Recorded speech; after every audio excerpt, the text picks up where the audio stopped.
लोणावाला शहर पोलीस स्टेशनच्या हद्दीत गुन्हा क्रमांक 232/2025 भारतीय न्याय संहिताची कलम 305 और 331(3)(4) प्रमाणे घरफोडीचा एक गुन्हा दाखल करण्यात आलेला होता।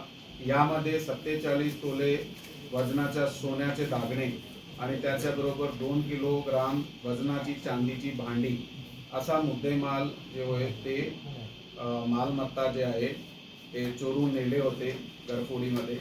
या गुन्ह्याचा तपास आमची LCPची टीम त्याच्याबरोबर पोलीस स्टेशनची टीमने एकत्र मिळून वरिष्ठ अधिकाऱ्याचे मार्गदर्शनामध्ये सुरू केला आणि या तपासादरम्यान CCTV त्याचबरोबर CDR लोकेशन गोपनीय माहिती हे सगळं चेक करण्यात आला। शेवटला गोपनीय माहिती आधारे आम्हाला काही सूत्र मिळाले। त्या सूत्राचा लिंक फॉलो करून आमची टीम जे आहे ते एक रेकॉर्डवरचा आरोपी चंद्रकांत अनंत माने उर्फ चंदू वय 32 वर्षे राहणार चाफेकर नगर झोपडपट्टी चिंचवडगाव पुणे याचेपर्यंत पोहोचले।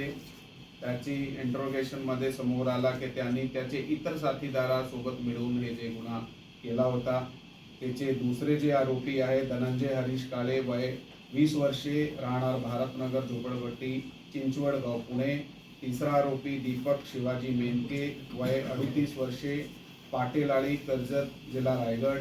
कैलाश चंदर गगनलाल जाट वय 40 वर्षे राहणार स्वस्तिक विल्ला सेक्टर 19 वाशी। त्याच्याबरोबर ही जे 4 आरोपी आहे आता हे अटक करण्यात आलेले आहे आणि या गुन्ह्यात 34 तोळे 8 ग्राम वजनाची सोन्याची दगड जे आहे ते हे सुद्धा त्याच्याकडून रिकवर करण्यात आलेली आहे आणि 2 किलोग्राम वजनाची चांदी ती पण त्याच्याकडून असा एकूण 30 लाखाचा अंदाज मुद्देमाल जे आहे आमची टीमने रिकवर केला आहे।